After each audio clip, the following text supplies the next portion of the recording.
Nah, bismillahirrahmanirrahim. Assalamualaikum warahmatullahi wabarakatuh.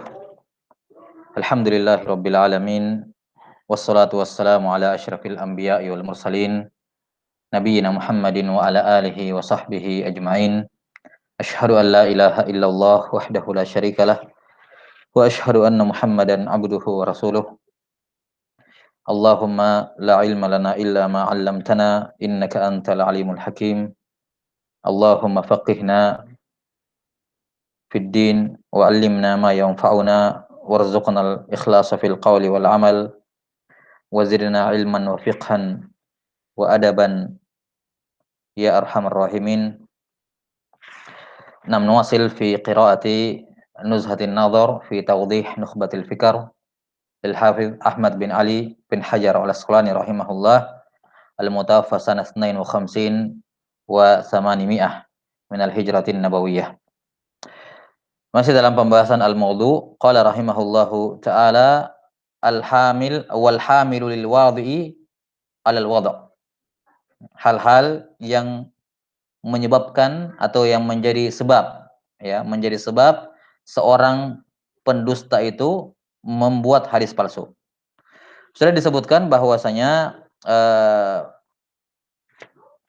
qara'in qarina untuk mengetahui suatu hadis itu palsu, imma bi iqrarihi bi nafsihi, dia mengakui sendiri bahwa dia berdusta membuat hadis palsu tersebut, atau ma yaqumu maqamal iqrar.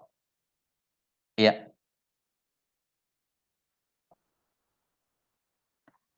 enggak kedengaran? Di Zoom kedengaran enggak suaranya?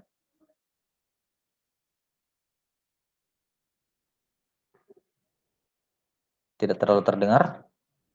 Semua seperti itu? Di Zoom semuanya seperti itu, tidak dengar? 6.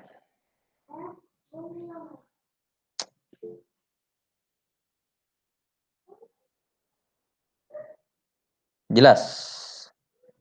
Berarti di sananya. Ini teman-teman di Zoom yang lain jelas suaranya. Ini maskan jadid. Agak kecil. Baik. Biasanya seperti ini, coba. Sudah dekat ini. Mungkin volumenya butuh ditambah ya. Di situ volume di situ kali, butuh ditambah. Kaif, Alan?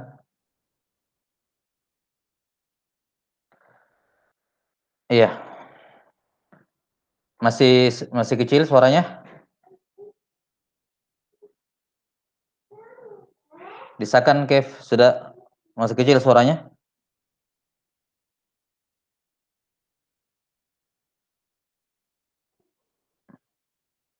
6. Mungkin volumenya bisa ditambah ya, karena yang lain kelihatannya bagus. Labas. Atau semua seperti itu di Zoom? 6. Di Google Meet bagus, lancar. 6. Nuwasil. Diinfokan kalau masih kecil ya. 6. Jadi al-qara'in ya allati yu'rafu biha al-wada'. Qarina yang dengannya diketahui adanya pemalsuan dalam riwayat imma bi iqrarihi bi nafsihi atau ma yaqumu maqamal iqrar. Yang lisanul halnya ataupun keadaannya sama seperti pengakuan walaupun dia tidak mengaku. Tapi dari ucapannya ya itu sama seperti pengakuan. Kemudian yang kedua adalah lisan halir rawi, lisanul hal ar-rawi. Kemudian yang ketiga adalah lisanul marwi, lisanul hal ataupun halul marwi. Kondisi para hadis yang diriwayatkan. Kemudian anwa al-maudhu, ya, jenis hadis palsu dari sudut pandang asalnya itu ada dua, imma dia buat sendirinya, yakhtari'uhul wadhi binafsihi, dia buat sendiri hadis palsu tersebut, atau dia mengambil kalam para ulama al-hukama ataupun dari hadis yang palsu atau dari Israiliyat, kemudian dia pasangkan sanad yang sahih. Dan ini merupakan perbuatan apa? Yasriqu al-hadis. Nah, masalah selanjutnya atau masalah berikutnya berkenaan dengan hadis al-maudhu adalah hal-hal yang membuat seorang itu membuat hadis palsu. Apa dawai? Apa yang mendorong seorang itu untuk memalsukan hadis? Kata beliau rahimahullahu taala, wal hamilu lil wadi'i 'ala al wada'. Yang membuat seorang itu memalsukan hadis palsu ada beberapa alasan atau ada beberapa sebab. Yang pertama, imma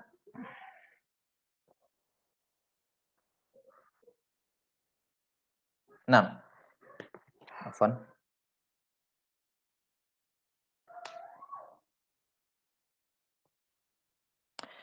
Imma adamuddin kazanadiqah. Yang pertama memang karena orangnya tidak punya agama, seperti orang-orang munafik. Zanadiqah jamak dari zindiq dan ini asalnya seingat saya dari bahasa Persia. Asalnya dari bahasa Persia yang diarabkan, yang diserap ke dalam bahasa bahasa Arab. Dalam bahasa Arab bermakna munafik. Zindiq ini bermakna munafik. Yani man adhara al-Islam ya wa man yudhirul Islam wa yubtinu al-kufr. Orang yang menampakkan Islam namun menyembunyikan kekafiran. Nah, ini apa namanya? Orang-orang zindiq. Ya, orang-orang zindiq. Ya, disebutkan di antaranya adalah Muhammad ibnu Sa'ib al-Maslub. Muhammad ibnu Sa'ib al-Maslub yang sudah kita sebutkan kemarin. Ya, yang biasa ditadlis oleh para mudallis tadlis at-taswiyah. Muhammad ibnu Sa'id al-Maslub ini dihukum mati dengan cara disalib. Makanya dikatakan al-Maslub. Nah, dia termasuk orang-orang yang apa namanya kadzab yang meletakkan riwayat, ya, yang meletakkan membuat hadis-hadis palsu dalam agama. Sebab yang kedua, au ghalabatul jahli ka ba'dil muta'abbidin, ya. Atau karena sangat bodoh, ya, dikuasai oleh kebodohan. Ghalabatu al-jahl, yakni dia minim pengetahuan. Dia bukan orang yang tidak punya agama, justru agamanya bagus, ahli ibadah, namun ya karena dia tidak punya ilmu, ya, sehingga dia terjatuh dalam apa perbuatan ini. Seperti yang dilakukan oleh sebagian muta'abbidin dari kalangan sufia dan selainnya. Seperti yang kemarin sudah disebutkan, contoh adalah Nuh bin Abi Maryam yang digelari Nuh al-Jami'. Nuh al-Jami' yang kemudian plesetkan oleh para ulama dikatakan jama'a kulla syai' ya illa sidq. Bahwa Nuh ini bin Abi Maryam telah menghimpun segala sesuatu kecuali kejujuran. Ini dia pendusta, membuat hadis palsu. Ya. Mereka berpikir bahwasanya agama ini bisa ditolong dengan hadis palsu. Ya. Yani kalau seorang muslim sampai harus diingatkan dengan hadis palsu, maka ini ada yang bermasalah pada dirinya.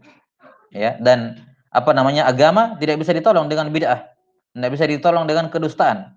Tidak bisa ditolong dengan kedustaan.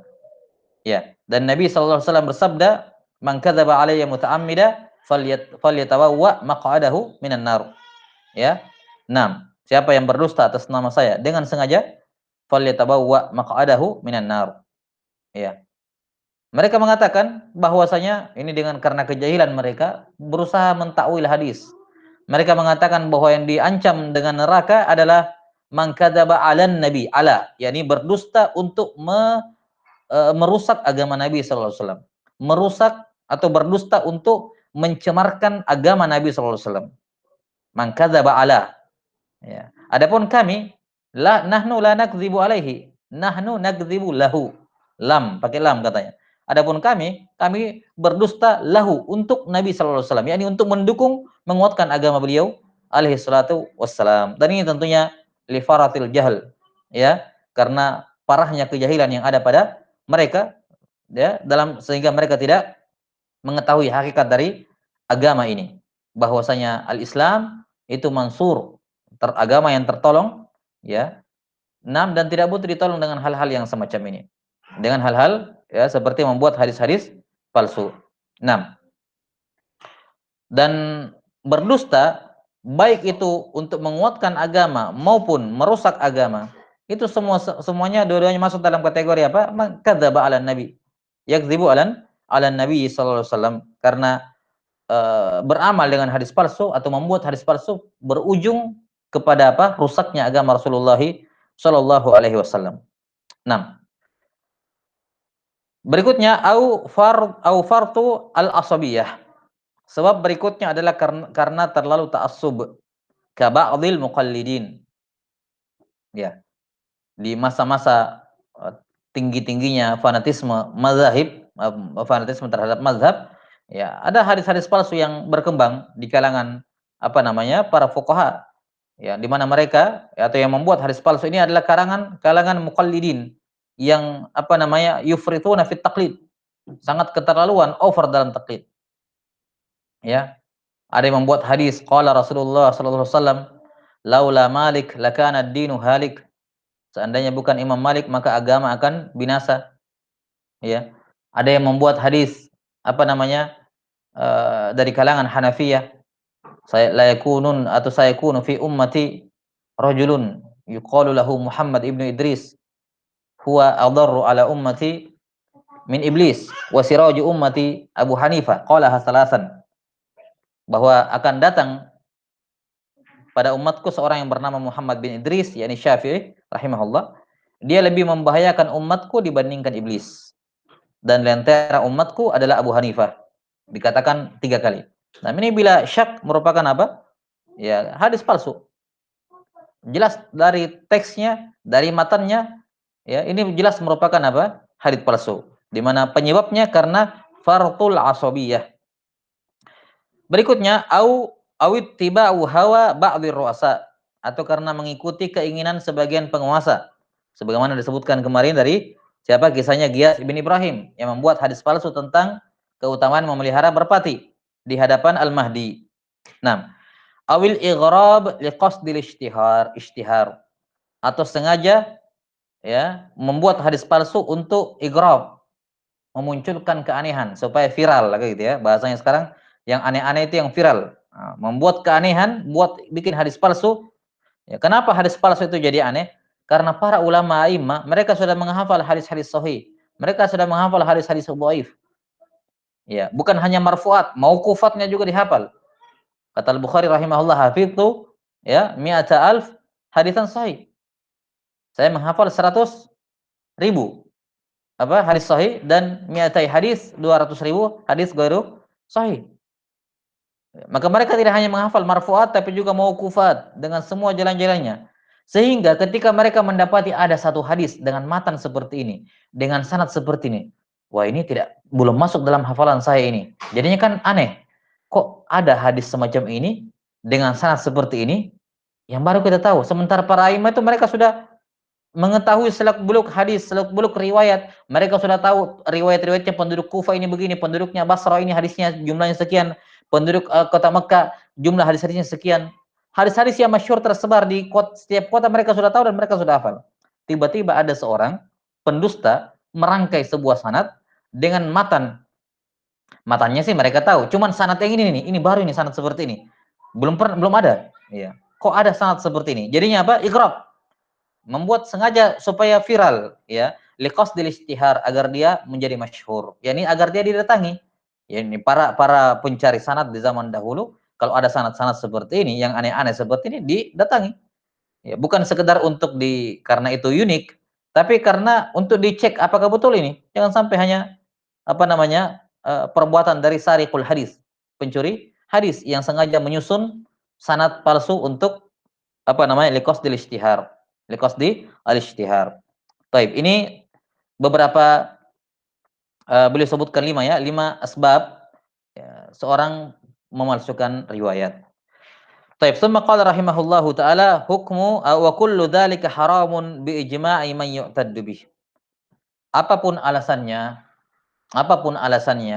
baik alasannya ataupun dengan niat yang terpuji, ya seperti di sini tadi yang dilakukan oleh sebagian muta'abbidin untuk mengajak orang beribadah, ya, ataukah tujuannya memang tercela dari asal, maka apapun itu, maka kadzib atas Nabi sallallahu alaihi wasallam itu haramun bi ijma'i man yu'taddu bih. Ya, ijma' berdasarkan kesepakatan para ulama yang diperhitungkan pendapatnya, yakni al-mujtahidin. Isyarat akan adanya yang menyelisihi. Siapa yang menyelisihi? Ya tadi ba'dul muta'abbidin itu yang membolehkan membuat hadis palsu, yang penting orang beribadah. Nah, ini kalam mereka la yu'taddu bih. Mukhalafatuhum ya la yu'taddu bih. Nah, illa anna ba'dul karramiyati wa ba'dul mutasawwifati nuqila anhum ibahatul wada' fit targhibi wat tarhib. Ini ya. Kata beliau, kenapa beliau mengaitkan ijma dengan mayyu'taddu bih? Karena adanya orang-orang yang la yu'taddu bih sebenarnya enggak dipandang ya mukhalafah mereka. Namun mimbabil faedah di sini Ibnu Hajar sebutkan. Mengapa beliau menyebutkan bi ijma'i mayyu'taddu bih? Kenapa enggak langsung beliau katakan haramun bi ijma'il muslimin misalnya, ya, atau bi ijma'il ulama. Nah, tapi beliau menyebutkan mayyu'taddu bih, ijma' orang yang diperhitungkan pendapatnya, ijtihadnya. Mengapa? Karena ada yang menyelisihi, kata beliau sebagian Karramiyah, ya ini Muhammad bin Karram, sekte yang dipelopori oleh Muhammad bin Karram. Nah, Al-Karami ini Murji'ah ya, salah satu pecahan Murji'ah yang mana mereka mengatakan bahwa al-iman qaulun bil lisan bas. Ya, iman itu ucapan saja. Ada sebagian Karramiyah dan juga sebagian mutasawwifah dari kalangan sufi ya, dinukil dari mereka pembolehan memalsukan riwayat untuk targhib dan tarhib sebagaimana dilakukan oleh Nuh bin Abi Maryam tadi. Kata beliau wa huwa khata'un min fa'ilih nasya'a an jahal. Dan ini adalah pendapat yang salah, ditolak siapapun yang mengucapkannya. Dan ini pendapat lahir karena kebodohan. Kenapa? Lianna targhib wa tarhiba min jumlatil ahkam syar'iyyah. Karena targhib dan tarhib termasuk hukum-hukum syarak. Termasuk hukum-hukum syarak, yakni bagian dari agama. Bagian dari agama. Ya. Bukan yang dimaksud dengan apa namanya? Terkait dengan ahkam syara' yakni halal dan haram. Enggak ya, karena targhib dan tarhib kan secara umum berbicara mengenai fadilah, ya. Fadilah ataupun ancaman dari suatu amalan yang sudah jelas itu disyariatkan, ya, itu hal yang dilarang, ya, ada tarhibnya. Nah, ala kulli hal kata beliau targhib dan tarhib itu min jumlatil ahkam syar'iyyah, yani termasuk bagian dari agama. Termasuk bagian dari agama.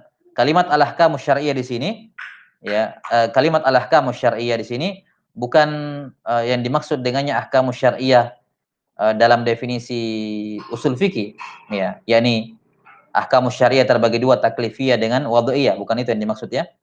Karena pembahasan targhib dan tarhib tidak masuk dalam pembahasan ahkam al-wad'iyah dan juga tidak masuk dalam pembahasan taklifiyah. Jelas ya? Pembahasan targhib dan tarhib itu tidak termasuk dalam ahkamut taklifiyah. Taklifiyah kan khamsah kan begitu. Tidak masuk targhib dan tarhib di situ. Karena itulah dalam buku-buku fikih tidak akan kita temukan pembahasan mengenai fadilah. Misalnya kitabul wudu disebutkan sebelum menyebutkan hukum-hukum wudu, syarat syahnya wudu, rukun wudu disebutkan dulu fadail wudu. Tidak ada. Karena pembahasan fadail itu tidak masuk dalam ranah fikih. Tidak masuk dalam maudhu ilmu fikih.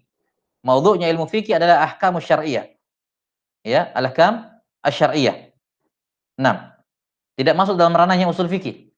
Maka yang dimaksud dengan al-ahkamus syar'iyyah di sini yakni ad-din, bagian dari agama. Ya, bagian dari agama dan semua hal yang berhubungan dengan agama yang mau dinisbatkan kepada agama, hatta walaupun targhib dan tarhib itu harus apa? Harus berdasarkan hadis yang sahih. Nah, kemudian dari sudut pandang lain, seperti yang dikatakan oleh Ibnu Qayyim atau diisyaratkan oleh Ibnu Qayyim rahimahullahu taala, bahwa sebagaimana hukum-hukum taklif yang 5, maka at-targhib wa tarhib juga masuk dalam memiliki hubungan dengan pembahasan i'tiqad, yaitu nama-nama dan sifat Allah taala. Karena ketika kita meyakini bahwa siapa yang melakukan ini maka dapat ini, siapa yang melakukan itu maka dapat itu, berarti kita meyakini bahwasanya di antara perbuatan Allah, di antara af'alullah adalah memberikan pahala ini bagi yang melakukan itu. Dan termasuk af'alullah adalah menghukum, mengancam, menjatuhkan hukuman kepada orang yang melakukan perbuatan ini misalnya. Nah, maka targhib dan tarhib walaupun kalau kita berbicara lidzatihi dia berkenaan dengan amaliyah, tapi kalau kita pandang dari sudut pandang yang lain, maka targhib dan tarhib itu punya benang merah dengan pembahasan asma wa sifat. Sebagaimana ahkam at-taklifiyah. Karena itulah apapun tujuannya dalam permasalahan apapun tidak dibenarkan membuat hadis palsu. Tidak dibenarkan membuat hadis palsu apapun tujuannya. Apapun tujuannya.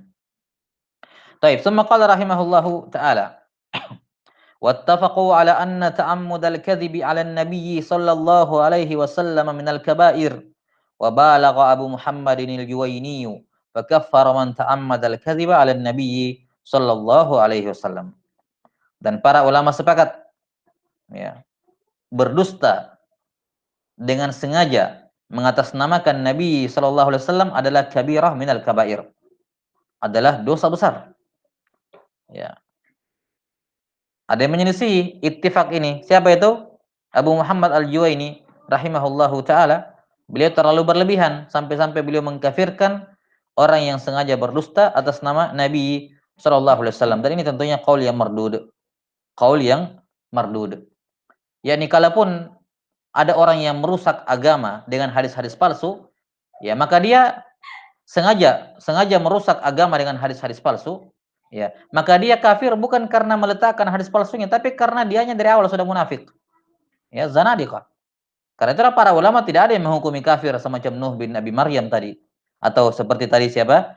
Giyas ibnu Ibrahim. Tidak ada yang tidak dihukumi kafir. Kenapa?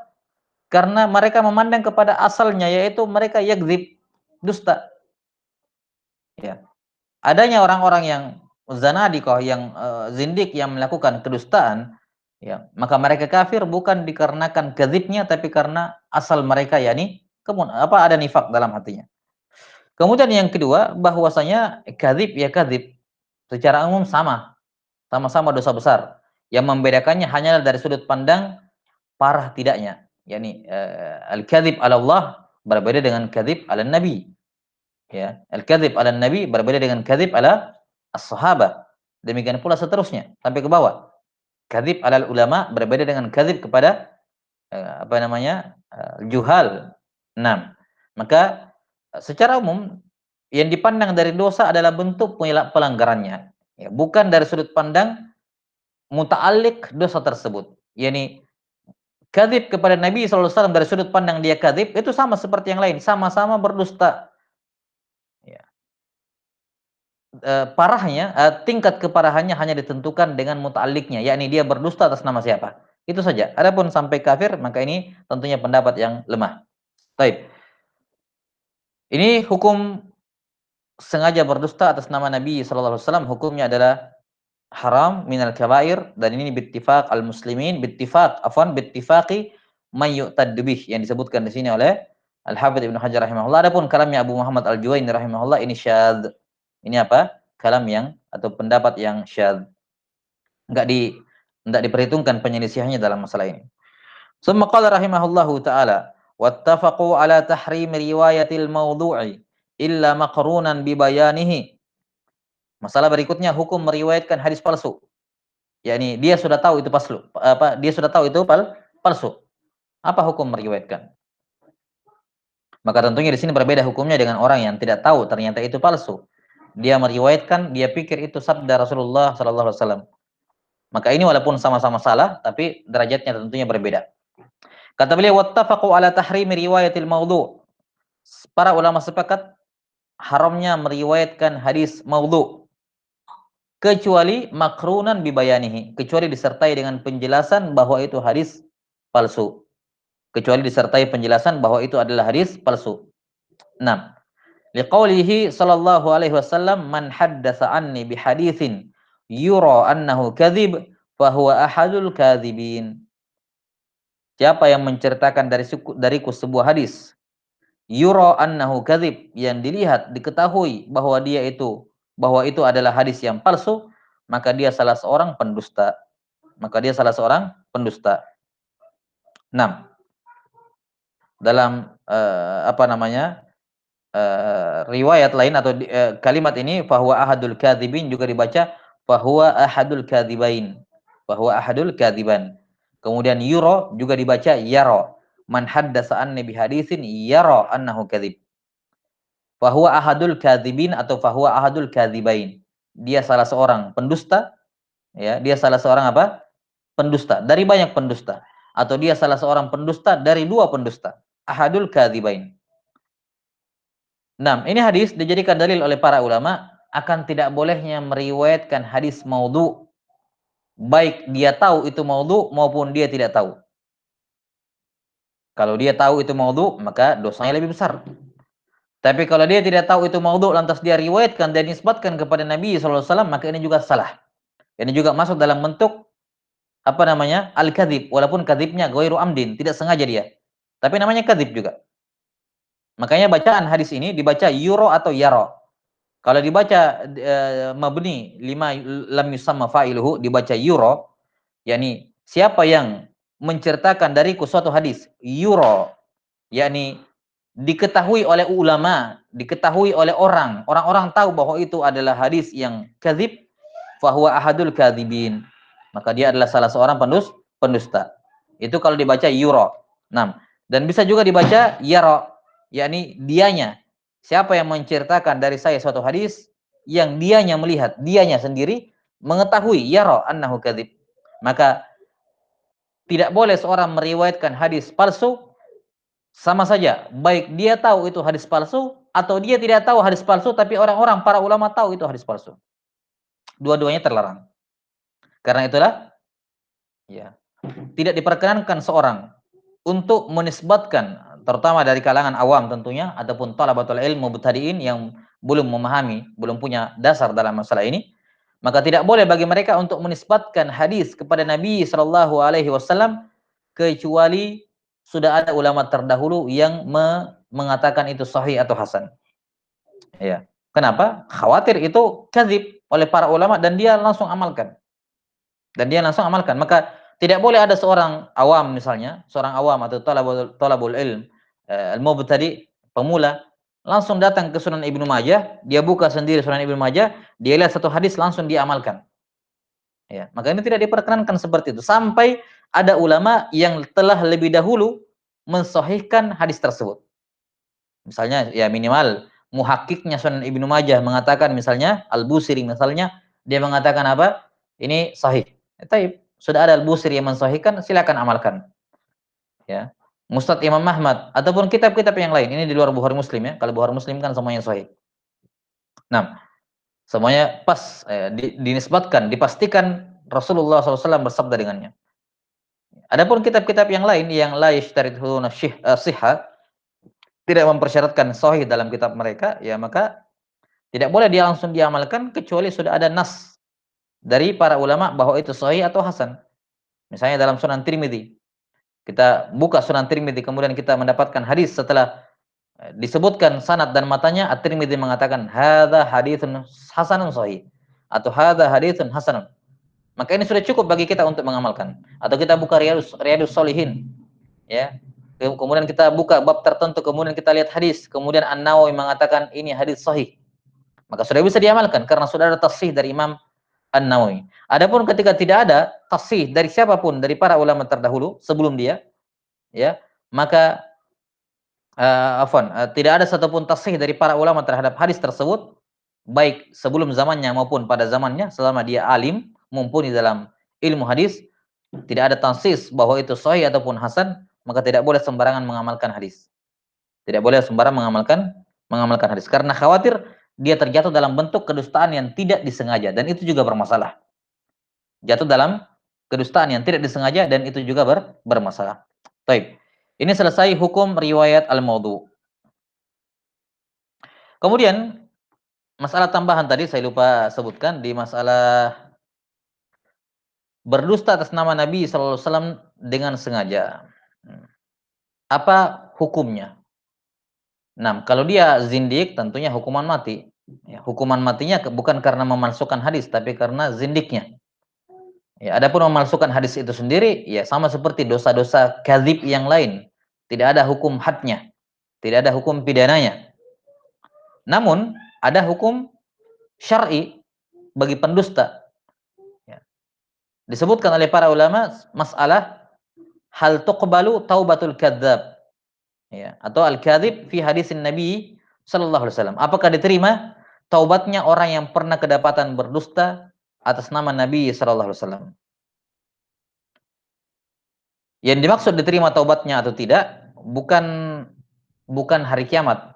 Kalau kita berkenaan dengan kejadian ataupun berkenaan dengan nasib seorang di hari kiamat, ya, berkenaan dengan dosa secara umum, maka semua dosa itu diterima taubatnya oleh Allah.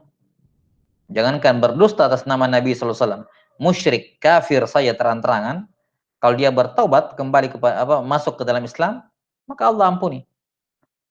Maka ketika para ulama mengatakan hal tuqbalu taubatul kadzdzab, apakah taubatnya orang yang berdusta dalam hadis nabawi itu diterima atau tidak? Maksudnya diterima di sini bukan dari kacamata akhirat, tapi dari kacamata dunia. Maksudnya apa?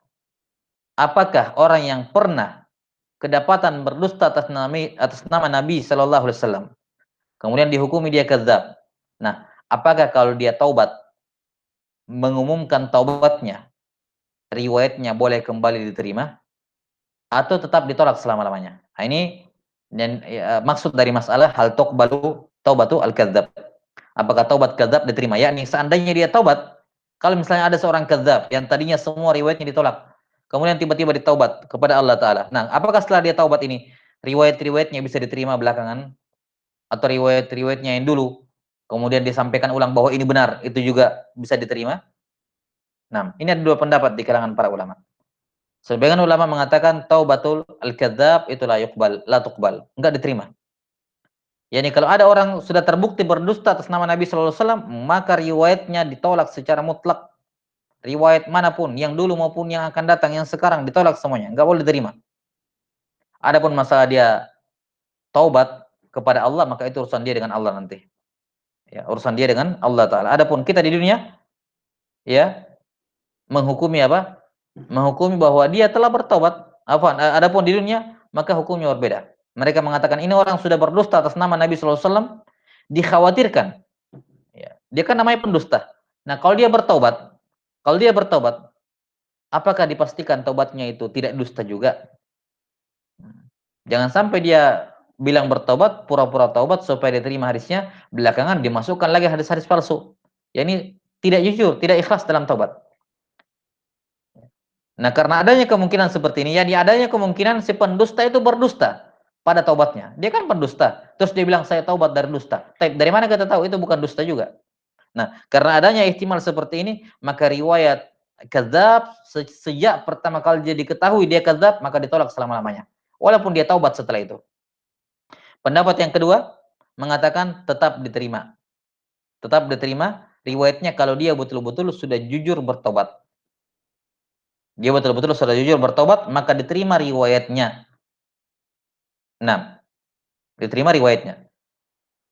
Adapun dalam masalah ada kemungkinan pengakuan taubatnya itu juga dusta, ya betul ada kemungkinan, tapi kan kita tidak langsung terima. Kita bisa lihat dari rekam jejak kehidupan dia, kita bisa lihat bagaimana kehidupan kesehariannya setelah dia taubat, apakah betul-betul taubat atau tidak. Jadi bisa walaupun taubat tidak diketahui betul, tapi apa namanya, kita bisa melihat tanda-tandanya dari fisiknya, dari amalan zahirnya.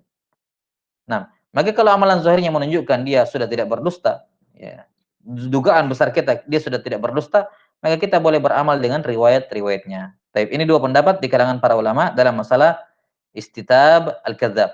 Ya, apakah kadzab dalam apa namanya? Hadis Nabi sallallahu alaihi wasallam diterima taubatnya atau tidak? Al-kadzib diterima atau tidak? Baik, ini selesai pembahasan al-maudhu. Wallahu taala alam bissawab. Summa qala rahimahullahu taala wal matruk wal qismu tsani afwan wal qismu tsani min aqsamil mardud wa huwa ma yakunu bisababi tuhmati rawi bil kadhibi huwal matruk. Jenis yang kedua dari jenis-jenis hadis yang mardud adalah hadis yang mardud dikarenakan atau disebabkan adanya tuduhan berdusta pada seorang perawi. Maka hadisnya dinamakan al-matruk. Ya. 6.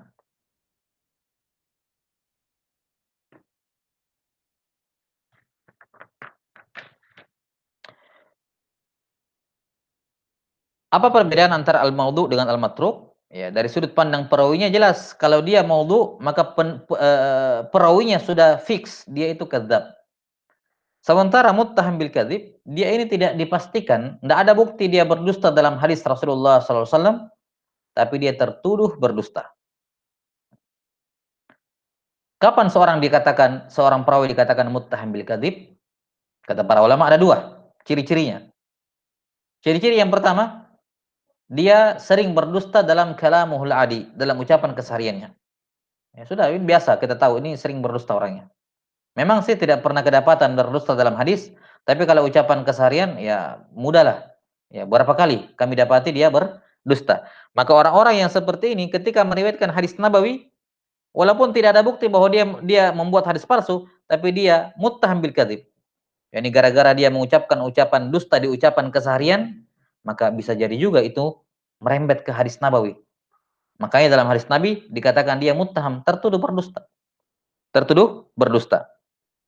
Jelas ya? 6.